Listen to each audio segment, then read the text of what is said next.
জুবিন গাৰ্গৰ ন্যায়ৰ দাবীৰে আজিও ৰাজপথলৈ ওলাই আহিছে জনতা। মৰণোত্তৰভাৱে জুবিনক ভাৰত ৰত্ন প্ৰদানৰো দাবী উত্থাপন হৈছে। জুবিনে ন্যায় নাপালে স্তব্ধ হৈ পৰিব অসম। জুবিনৰ মৃত্যুৰে জড়িত কঠোৰ শাস্তি প্ৰদানৰো দাবী উত্থাপন হৈছে।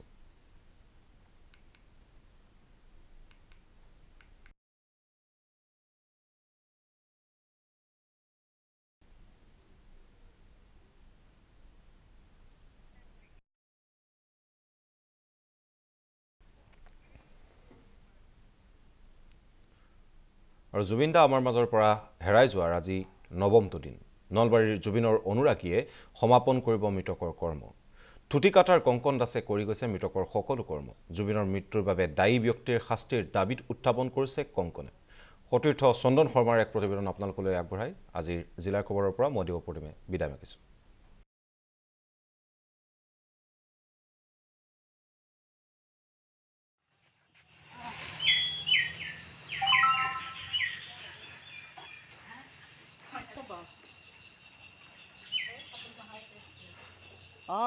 সমগ্ৰ বিশ্বই আজি কান্দিছে এগৰাকী শিল্পীৰ বাবে আৰু সেয়াই হৈছে আমাৰ হিয়াৰ আমঠু জুবিন গাৰ্গ। আৰু জুবিন গাৰ্গ ইতিমধ্যে আমাৰ মাজত নাই। যি দুখবৰ ইতিমধ্যে 19 ছেপ্টেম্বৰত আমাৰ হিয়াৰ আমঠুগৰাকী আমাৰ মাজৰ পৰা বিদায় লৈছিলে আৰু তাৰপিছত দেখিবলৈ পোৱা গৈছিলে সমগ্ৰ বিশ্বতে এক কান্দনৰ ৰোল উঠিছিলে। সকলোৰে মুখত দেখিবলৈ পোৱা গৈছিলে এক যি চকুত চকুলো দেখিবলৈ পোৱা গৈছিলে। এই মুহূৰ্তটো যদি আমি চাবলৈ যাওঁ প্ৰতিজন জুবিনৰ অনুৰাগীৰ মাজত দেখিবলৈ পোৱা গৈছে শোকৰ ছাঁ দেখিবলৈ পোৱা গৈছে। সকলোৰে চকুত চকুলো দেখিবলৈ পোৱা গৈছে। আৰু মই এই মুহূৰ্তত নলবাৰীৰ থুটিকাটা গাঁৱত এই মুহূৰ্তত উপস্থিত আছোঁ আৰু এক দুখ লগা পৰিৱেশ এই মুহূৰ্তত দেখুৱাম। যিহেতু এগৰাকী জুবিনৰ অনুৰাগী সমগ্ৰ বিশ্বতে আজি জুবিনৰ অনুৰাগীয়ে তেওঁ এই মুহূৰ্তলৈকে দেখিবলৈ পোৱা গৈছে জুবিনৰ অনুৰাগীৰ চকুত চকুলো দেখিবলৈ পোৱা গৈছে। পোনপ্ৰথমে এটা দৃশ্য দেখুৱাম মই চকুত যি থুটিকাটা অঞ্চলৰ এগৰাকী কংকন দাসৰ বাসগৃহত এই মুহূৰ্তত উপস্থিত হৈছোঁ আৰু প্ৰথমে এই দৃশ্য আমি দেখুৱাম।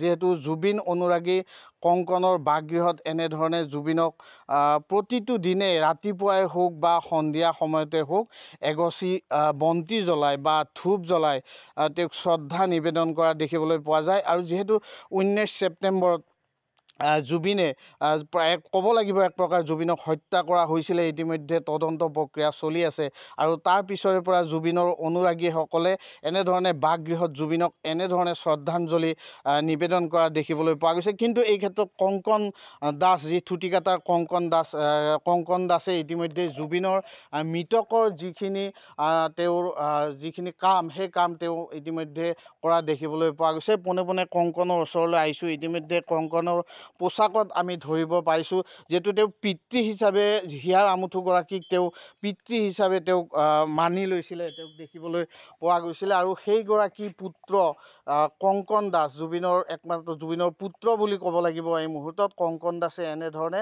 তেওঁ যি মৃতকৰ যিখিনি কৰ্ম সেই কৰ্ম তেওঁ কৰাৰ বাবে এনেধৰণে তেওঁ দেখিবলৈ পোৱা গৈছে এই মুহূৰ্তত। আৰু পোনে পোনে কংকনৰ সৈতে কথা পাতিম, কংকনৰ ওচৰলৈ যাব বিচাৰিছোঁ। কংকন, যিহেতু 19 ছেপ্টেম্বৰত হিয়াৰ আমঠুগৰাকী আমাৰ মাজৰ পৰা হেৰাই গ'ল, কি ক'বা তুমি? জুবিনৰ প্ৰতি কেনেধৰণে আকৰ্ষণ হৈছিল তোমাৰ আকৃষ্ট হৈছিলা জুবিনৰ প্ৰতি? গান শুনি ভাল পাইছিলোঁ, সেইবাবে সৰু সজাই চাব গৈছিলোঁ। মোৰ হাতত 1 টকাও নাছিল, মোৰ কাষৰ আইতাই দিছি আৰু ঘৰত কৈছোঁ পইচা নিদিলে ছুইচাইড কৰিম বুলি কৈছোঁ। তাৰপিছত মায়ে ফোন কৰি আইতাক কৈছে বিনীতা খুৰী বুলি কয়, মায়ে কৈছে বিনীতা খুৰী তাক লৈ যাওঁ দুৰ্গা পূজাৰ পিছত দিম পইচা। সেনেকৈ কওঁতে লৈ গ'ল আইতাহঁত। সেনেকৈ চাই আহিলোঁ, চাই আহি দুখ লাগিল। সেয়ে সিদ্ধান্ত ল'লোঁ এই কৰ্ম কৰি যোৱা 13 দিনলৈ। 13 দিনলৈ তুমি মৃতকৰ কৰ্ম যিখিনি এইখিনি আগবঢ়াই যাবা?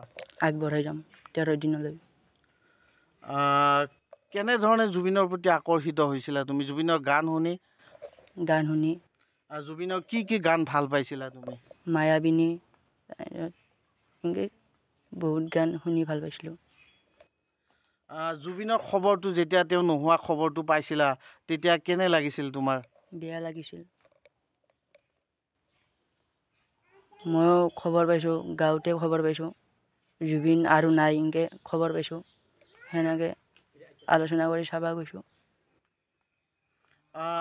গম পাইছা এটা যিহেতু এই মুহূৰ্তত সংবাদ মাধ্যমত যথেষ্ট আলোচনা হৈ আছে এই কথাক লৈ যে জুবিনক এক প্ৰকাৰ হত্যা কৰা হ'ল বুলি এক অভিযোগ উঠিছে, সেইসকল লোকক ইতিমধ্যে নামো প্ৰকাশ কৰা হৈছে যি কোন কোন জড়িত, সেইসকল লোকক উদ্দেশ্যে কি ক'বা তুমি?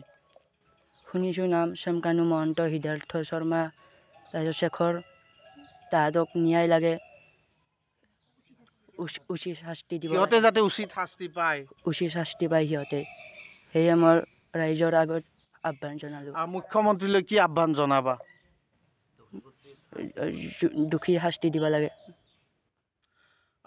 এয়াই আছিলে কংকন দাস, আৰু মই কৈছোঁৱে মৃতকৰ সকলো কাম কৰাৰ বাবে ইতিমধ্যে কংকন দাসক আমি এনেকুৱা এক পৰিৱেশত আমি দেখাইছোঁ। আৰু স্থানীয় লোকসকল আছে, স্থানীয় লোকসকলৰ ওচৰলৈ যাব বিচাৰিম, যিহেতু কংকনৰ পৰিয়ালৰ লোকসকল আছে। এগৰাকী কংকনৰ পৰিয়ালৰ লোকৰ ওচৰলৈ আহিছোঁ।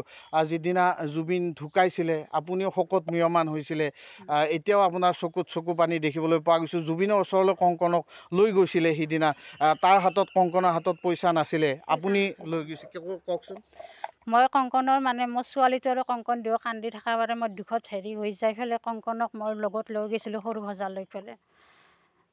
তাৰপিছত আহি সি এইটো সিদ্ধান্ত ল'লাক, ক'বাৰ আমাৰ ভাষাই নোহোৱা হৈ গৈছে। যিহেতু আমি ভগৱান স্বৰূপে জুবিন দাক আমি বহুত ভাল পাইছিলোঁ, বা তেখেতৰ গান শুনিয়ে আমি বহুত হৈ গৈছিলোঁ। কিন্তু মৰা খবৰটো পাই বহুত দুখ লাগিছিল। আৰু যিহেতু আমি ভগৱান স্বৰূপে কৰিছিলোঁ, এজন আমাৰ অসমবাসী হিচাপে বা ভগৱান আমাৰ হেৰাই যোৱাৰ দৰে লাগিছে। আৰু কি ক'ম, ক'বাৰ আমাৰ ভাষাই নোহোৱা হৈ গৈছে। আৰু চৰকাৰক এটাই অনুৰোধ জনাওঁ যে জুবিন দাক ন্যায় দিয়ক, আৰু এই এলাখান তদন্ত কৰি লৈ যাতে আমাক সকলো আহ্বান কৰি দিয়ে, আৰু উচিত শাস্তিৰ কাৰণে আমি কৰিছোঁ আৰু প্ৰতিবাদ কৰিম। আৰু নিশ্চিতভাৱে এয়া আছিলে জুবিনৰ অনুৰাগী। কি ক'বা, জুবিন আজি আমাৰ মাজত নাই, জুবিনৰ গান শুনিবলৈ এতিয়া হয়তো আৰু নতুন সৃষ্টি জুবিনৰ নাপাম আমি। হয়, কথাটো শুনি বহুত কষ্ট পাইছোঁ। আচলতে জুবিন দাক যেতিয়াৰ পৰা গানৰ অৰ্থ জনা হৈছোঁ তেতিয়াৰ পৰা জুবিন দাক বহুত ভাল পাইছিলোঁ। আৰু আচলতে গান বুলি নহয়, তেওঁ মানুহটোকো ভাল লাগে। তেওঁ মানুহটো বহুত সহজ সৰল, দুখীয়াৰ বাবে বহুতো কাম কৰিছে, ভাল লাগে আৰু তেওঁ। কিন্তু যেতিয়া কলেজৰ পৰা আহি যেতিয়া তেওঁৰ কথাটো শুনিছোঁ, এনেকুৱা লাগিছে যেন গোটেই অসমখন পৃথিৱীখন গোটেই একদম কঁপি গৈছে, সেনেকুৱা লাগিছিল তেওঁৰ খবৰটো পাই কিনে। বহুত কষ্ট পাইছিলোঁ। আৰু তাৰপিছত মই মাক কৈছিলোঁ বোলে মা তাতে যাম, বা যদি সিদিনাখনে যাব নাপালোঁ হয়, বা তেওঁক য'ত কৰিছে আৰু সোণাপুৰত, তাত হ'লেও যাই এবাৰ মনটোক শান্তি ল'ম আৰু সেনেকৈ। এয়াই আছিলে জুবিনৰ অনুৰাগী, আৰু আমি দেখুৱালোঁ কংকনে ইতিমধ্যে কি সাজত, বগা সাজত এনেধৰণে জুবিনৰ সকলো মৃতকৰ কৰ্মই জুবিনে কৰিব। আৰু প্ৰথমে জুবিনৰ যি অনুৰাগী কংকন দাসৰ বাসগৃহটো দেখুৱাইছোঁ, চাওক কি অৱস্থা, কংকন দাসৰ কি পৰিয়ালৰ অৱস্থা চাওক। কিন্তু আজিলৈকে তেওঁ কোনো ধৰণৰ এটা ঘৰ পাবলৈ সক্ষম হোৱা নাই। কিন্তু জুবিনৰ অনুৰাগী, আৰু এই অনুৰাগীগৰাকীয়ে কিন্তু মৃতকৰ সকলো কৰ্মই তেওঁ বাসগৃহত কৰাৰ বাবে তেওঁ মন মেলিছে। কেৱল জুবিনক ভাল পোৱাৰ বাবে তেওঁ এনেধৰণে জুবিনৰ অনুৰাগীৰ বাবে আজি জুবিনৰ তেওঁ সকলো কৰ্মই কৰা দেখিবলৈ পোৱা যাব। আৰু এনেধৰণে তেওঁ মৃতকৰ যি সকলো কাম